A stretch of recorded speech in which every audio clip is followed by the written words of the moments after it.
Shri Raju Iyer ji, president of the institute of cost accountants of India, मंच पर बैठे हुए इस इंस्टीट्यूट के अन्य पदाधिकारीगण, पूरे देश से विभिन्न शहरों से आए हुए हमारे अतिथि कॉस्ट अकाउंटेंट्स, अन्य अतिथिगण, सबसे पहले तो मैं the institute of cost accountant of India के 60वें सम्मेलन के लिए, 60 वर्ष पूरा होने के लिए आप सबको बहुत बहुत बधाई देता हूं। साथ ही अपने शहर उत्तर प्रदेश की राजधानी लखनऊ में आप सबका तहे दिल से स्वागत भी करता हूं। कल रात में जब मैं लगभग 10:15 बजे अपने घर पहुंचा तो मेरे पास एक आमंत्रण कार्ड और एक कार्ड, विजिटिंग कार्ड, जो विकास देवधर जी का था, प्राप्त हुआ। मुझे देखकर आश्चर्य हुआ कि किसी ने मुझसे बात नहीं किया है और ये कार्ड विकास देवधर जी का ये कैसे मेरे घर पे आया हुआ, किसी ने बात भी नहीं किया। लेकिन जो विषय आपका 60वें सम्मेलन के लिए था, आध्यात्म से आत्मनिर्भरता की ओर, इस विषय ने मुझे इतना आकर्षित किया कि मैंने तुरंत विकास जी को, मैं समझता हूँ कि रात में करीब 10:30 बजे उनको कॉल किया। उन्हें पूछा कि क्या आप मुझे जानते हैं? उन्होंने कहा बिल्कुल नहीं, मुझे तो छत्री साहब ने, स्वाधीन छत्री साहब जो मुख्य सचिव हुआ करते थे महाराष्ट्र सरकार के, और तब मैं भारत सरकार में एडिशनल सेक्रेटरी हुआ करता था अर्बन डेवलपमेंट मंत्रालय में, तो उससे कई बार उसके साथ मेरा इंटरेक्शन होता था, महाराष्ट्र में भी और दिल्ली में भी। उन्होंने आपके बारे में बताया, इसलिए मैं आपके घर पे आया था और आपको ये कार्ड और अपना विजिटिंग कार्ड छोड़ गया। फिर मैंने थोड़ी और जिज्ञासा उनसे दी कि आखिर ये आप लोगों ने चुना कैसे ये विषय, आध्यात्म से आत्मनिर्भरता की ओर, जो मुझे बहुत ज़्यादा भाया, इसलिए मैं उससे आकर्षित होकर के मैंने कहा इसे कैसे चुना आपने, और आप मेरे पास इस विषय पे कैसे? थोड़ी सी उनसे बात हुई तो मैंने कहा कि आपके अगर प्रेसिडेंट साहब मुझसे बात कर लें तो मैं अवश्य पहुंचूंगा, लेकिन थोड़े समय के लिए। आप समझते हैं मेरी वक्त की पाबंदी, इसमें असेंबली भी चल रही है, तमाम सारी ऐसी जिम्मेदारियाँ हैं, तो मैंने कहा कि आपसे मैं 10:45 तक निकल जाऊँगा, लेकिन ठीक 10 बजे मैं पहुँच जाऊँगा।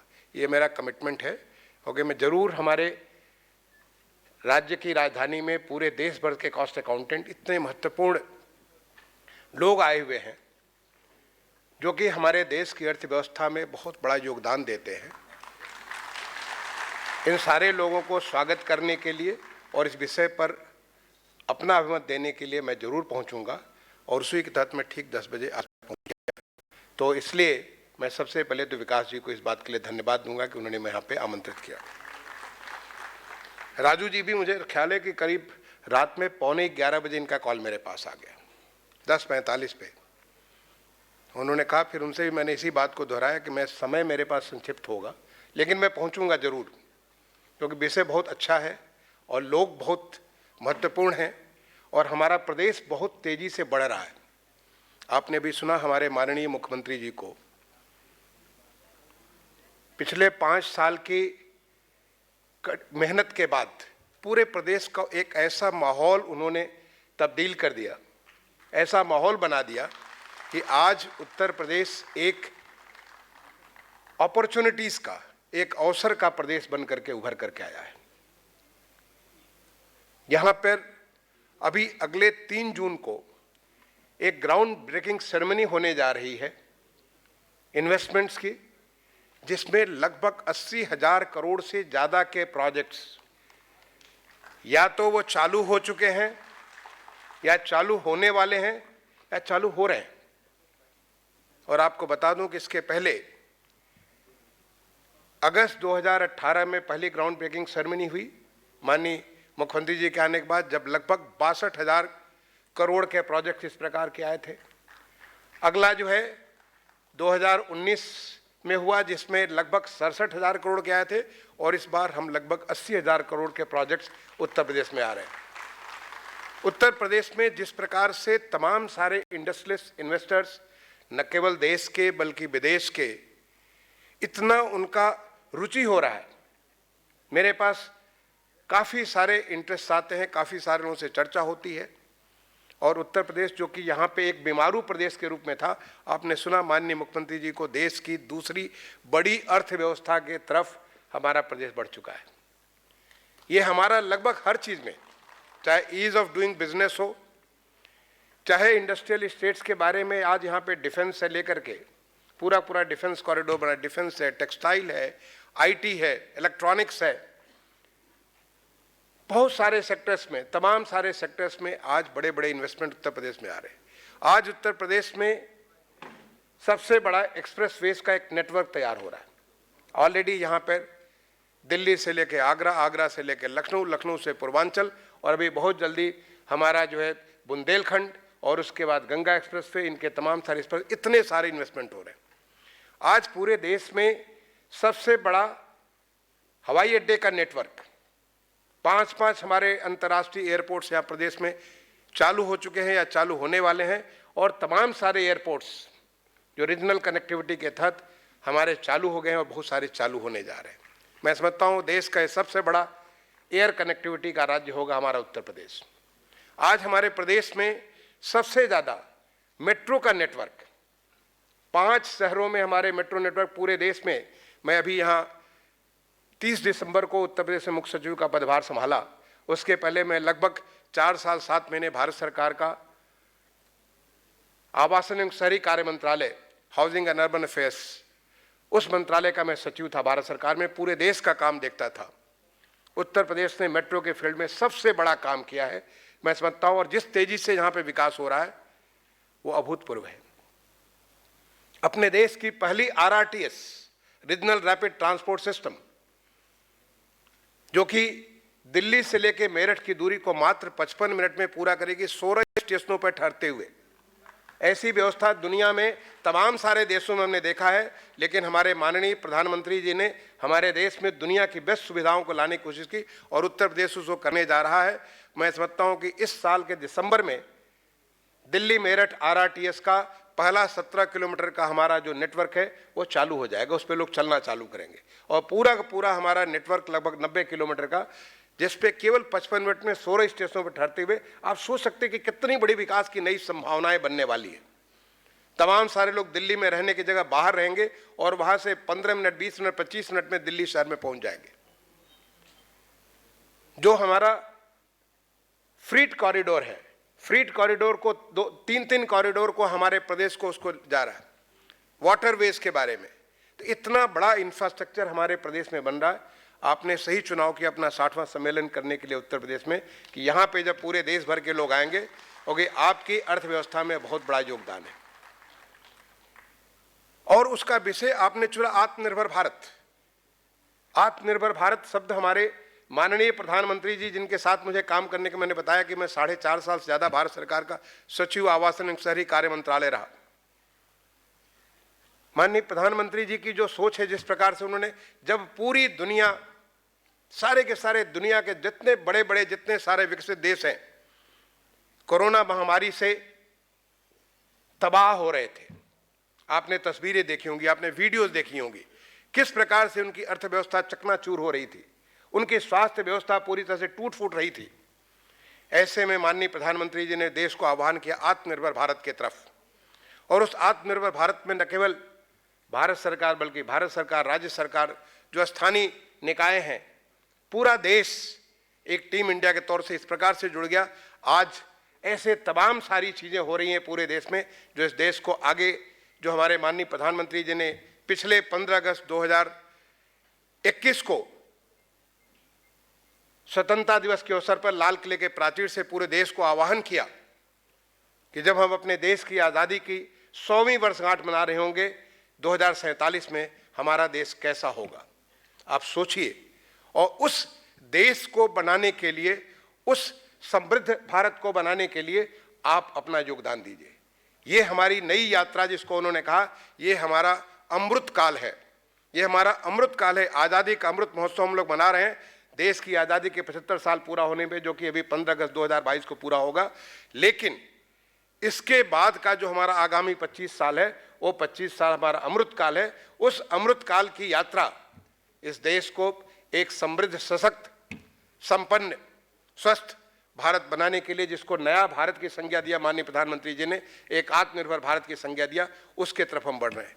और उसको करने के लिए हमारे अर्थव्यवस्था के, समाज के हर वर्ग को, हर एक को अपनी अपनी आहुति और अपना अपना योगदान देना है, ये सोच करके कि हम कैसे होंगे 2047 में। हो सकता हम में से कुछ लोग न भी हों, आगे 25 साल है, लेकिन भगवान ने हमें वो शक्ति दी है कि हम सोच सकते हैं कि हम कैसे होंगे। हम 2047 में हमारा देश कैसा होगा, हमारा राज्य कैसा होगा, हमारा शहर कैसा होगा, हमारा गांव कैसा होगा, हमारे लोग कैसे होंगे, किन सुविधाओं में किस प्रकार की जीवन जी रहे होंगे, ये हम सोच सकते हैं। और सोच करके हम वो यात्रा तय कर सकते हैं कि हम कैसे इस अमृत काल में उस यात्रा को, उसको पूरा करें जैसा हम अपने देश को 2047 में चाहते हैं। ये हमारी अमृत काल की यात्रा। ऐसे समय में आप जैसे विद्वत जन को, जो कि कॉस्ट अकाउंटेंट में इतना बड़ा काम आप सारे के सारे पूरे देश में करते हैं, आप सबको अगला 2 दिन उस विचार मंथन के लिए एक मौका है, एक समय है जिसमें आप सारे के सारे विद्वत जन सोच सकते हैं, विचार कर सकते हैं, संकल्पित हो सकते हैं, संकल्प ले सकते हैं कि हम क्या करें कि जिससे हम जो सोच रहे हैं, हम जिस सपने को देख रहे हैं जो 2047 के लिए, चाहे हम रहें चाहे न रहें, हमारी पीढ़ियों के लिए वो भारत 2047 के लिए बनेगा और उसमें हमारा ये योगदान होगा। मैं यही शुभकामनाएं आपको देना चाहता हूं। मुझे खुशी इस बात की हुई कि आपने इस आत्मनिर्भर भारत के लिए, मैं आत्मनिर्भर भारत में मैं 1-2 उदाहरण आपको दूंगा। ऐसे तो सैकड़ों उदाहरण अगर मैं बोल सकता हूं तो सैकड़ों हजारों उदाहरण मैं आपको बता सकता हूं किस रास्ते पे चल रहे हैं। As a urban secretary government of India, आपने मेट्रो, आप लोग शहरों से आए होंगे, तमाम सारे देशों में शहरों, अपने देश के तमाम सारे शहरों से आए होंगे जहां पे मेट्रो है। इस शहर में भी मेट्रो चल रही है, लखनऊ मेट्रो चल रही है। मेट्रो के बारे में आज हम लोग जब शुरुआत किए थे, बहुत दिन नहीं, जब पहली यात्रा, अटल बिहारी वाजपेयी जी हमारे माननीय भूतपूर्व प्रधानमंत्री जी के, उनके नाम पे इस कक्ष में ये आज आपका इवेंट हो रहा है। माननीय श्री वाजपेयी जी ने पहली यात्रा की थी दिल्ली में, दिल्ली मेट्रो की। वो ऐतिहासिक यात्रा 7 किलोमीटर दिल्ली की जो यात्रा थी, वहां से शुरुआत हुई थी, ज्यादा दिन पहले नहीं, केवल आज से 20 साल पहले, 2 दशक पहले। और आज पूरे देश में लगभग 800 किलोमीटर का मेट्रो चल रहा है। आज लगभग 1100 किलोमीटर का मेट्रो आरआरटीएस पे काम चल रहा है, आप सोच सकते हैं। और हम पूरी तरीके से दुनिया पर निर्भर थे हर चीज के लिए। लेकिन आज मुझे खुशी है आपको बताते हुए कि मैं एल्स्टम के, हमारी वहां पे चेन्नई के पास फैक्ट्री, वहां से मेट्रो के कोच को हमने फ्लैग ऑफ किया मॉन्ट्रियल जाने के लिए। हमारा मेट्रो आज यहाँ से मॉन्ट्रियल जा रहा है, ब्रिस्बेन जा रहा है, यहाँ से तमाम सारे दुनिया के देशों में हम यहाँ से सप्लाई कर रहे हैं। एज ए अर्बन सेक्रेटरी में 4.5 साल से ज़्यादा पीरियड में एक भी मेट्रो कोच हमारा विदेशों से नहीं आया। सारे के सारे इंटरनेशनल कॉम्पिटिटिव बिडिंग के माध्यम से हमने खरीदा, एक भी कोच बाहर से नहीं आया। सारे के सारे कोच या तो हमारे BML से, भारत अर्थ मूवर्स लिमिटेड, एसएम से, बम्बार्डियर से, या टीटागढ़ जो कि कलकत्ता की कंपनी, वहां से आए। आपको जान करके खुशी होगी कि तमाम सारे हमारी टेक्नोलॉजी जो हम उनके ऊपर निर्भर थे, विदेशों पर निर्भर थे, वो सारी की सारी टेक्नोलॉजी आज हमारे देश में है। न केवल टेक्नोलॉजी है बल्कि उसको परीक्षण करने के, उसको सर्टिफाई करने के लिए कितना हम जूझते थे। जब नेशनल कॉमन मोबिलिटी कार्ड माननीय प्रधानमंत्री जी ने लॉन्च किया मार्च 2019 में, उस नेशनल कॉमन मोबिलिटी कार्ड जो पूरे देश को एक साथ, आपके सिंपल जो डेबिट कार्ड, क्रेडिट कार्ड आप समझते हैं, उसके माध्यम से पूरे देश की मोबिलिटी से जोड़ देगा, उसको सर्टिफाई करने के लिए कितनी जूझता रहा मैं।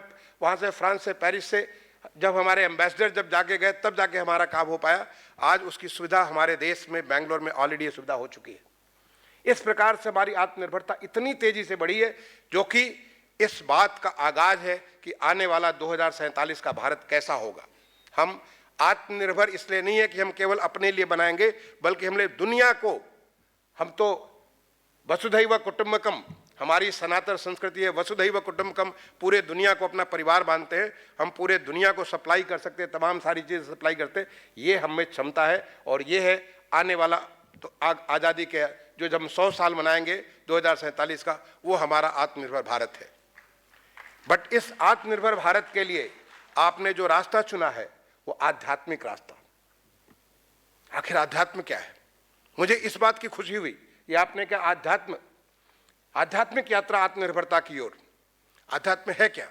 अपने आप को पहचाना, हम कौन हैं, हम क्यों हैं, कहां से आए हैं, क्या करने आए हैं। अगर आप इन प्रश्नों को ढूंढना चालू करें, इसके लिए आपको जंगल, पत्थर, पहाड़ और किसी गुफा में घुसने की जरूरत नहीं है। आप अपने कमरे में बैठ करके एक बार सोचना प्रारंभ करें।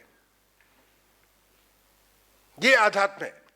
आज हम अपने आप को इस भौतिकता वाली युग में हम भूल चुके हैं कि हम कौन हैं।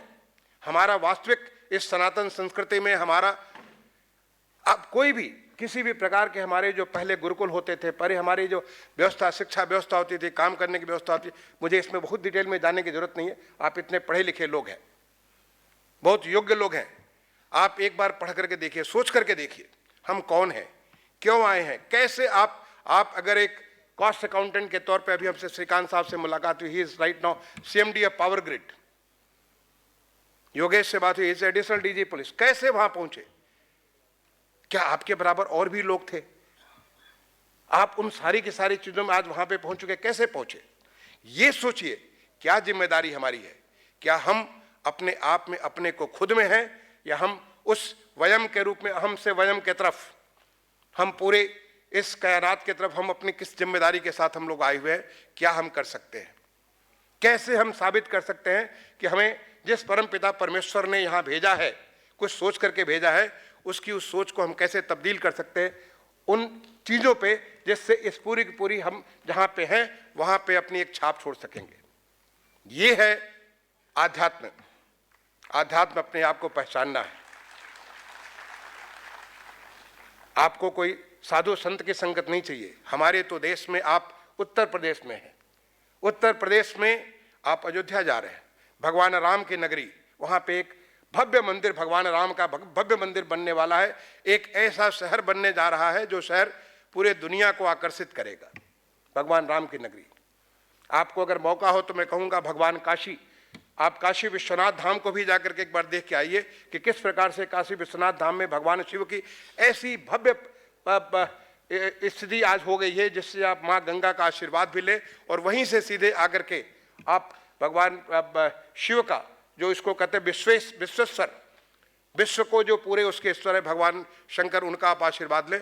ये हमारा प्रदेश उन भगवान शिव की नगरी है, भगवान राम की नगरी है, भगवान कृष्ण की नगरी है। ऐसे तमाम सारे आध्यात्मिक, तमाम सारे ऋषि, तमाम सारे गुरु इस प्रदेश को अपने विद्वता से, अपने ज्ञान से संचित किए हैं, और वहाँ पे आप इस आध्यात्म की बात कर रहे हैं। तो हमारी तो इस पूरी की पूरी इस फिजा में, इस हवा, आबो हवा में ही आध्यात्म है। और यहाँ पे जब आप चर्चा करेंगे अगले 2 दिन, और आप सोचिए हम सबका एक निश्चित समय होता है इस धरती पर आने का और यहाँ से जाने का। जो आया है उसे जाना जरूर है। क्या आप कुछ दे के जाएंगे या केवल लेकर के ही जाएंगे? जब आप अपने आप को सोचेंगे कि हम कौन हैं, क्यों आए हैं, कैसे हम अपने आप को साबित कर सकते हैं, हम कैसे औरों को, हम लोग तो अपने आप के लिए जीते हैं, हम कैसे दूसरों को दे सकते हैं, और वो हमारी भारतीय संस्कृति है, वही हमारी सनातन संस्कृति है देने वाली। वो अगर आप करेंगे तो मैं समझता हूं आत्मनिर्भर भारत में एक 4 चांद लगेगा। ये इसको कहते हैं सोने पे सुहागा। आत्मनिर्भर भारत की यात्रा तो चल चुकी है। एक बार माननीय प्रधानमंत्री जी ने आह्वान किया, आज हर क्षेत्र में, किसी भी क्षेत्र में, आप कभी, मैं मुझसे अगर अलग से चर्चा कर सकते, सारे के सारे क्षेत्र में जिस प्रकार का विकास, जिस तेजी से विकास हो रहा है, जिस गंभीरता के साथ एक एक चीज को नजदीक से पकड़ करके विकास हो रहा है, वो यात्रा तो अमृत काल में आत्मनिर्भर भारत की यात्रा चल रही है, जिससे देश हमारा न केवल अपनी आवश्यकताओं की पूर्ति करेगा, बल्कि हम विश्व की आवश्यकताओं की पूर्ति करेंगे। चाहे मानव संसाधन हो, चाहे वो भौतिक पदार्थ हो, चाहे आध्यात्म हो, हर चीज़ के बारे में करेंगे।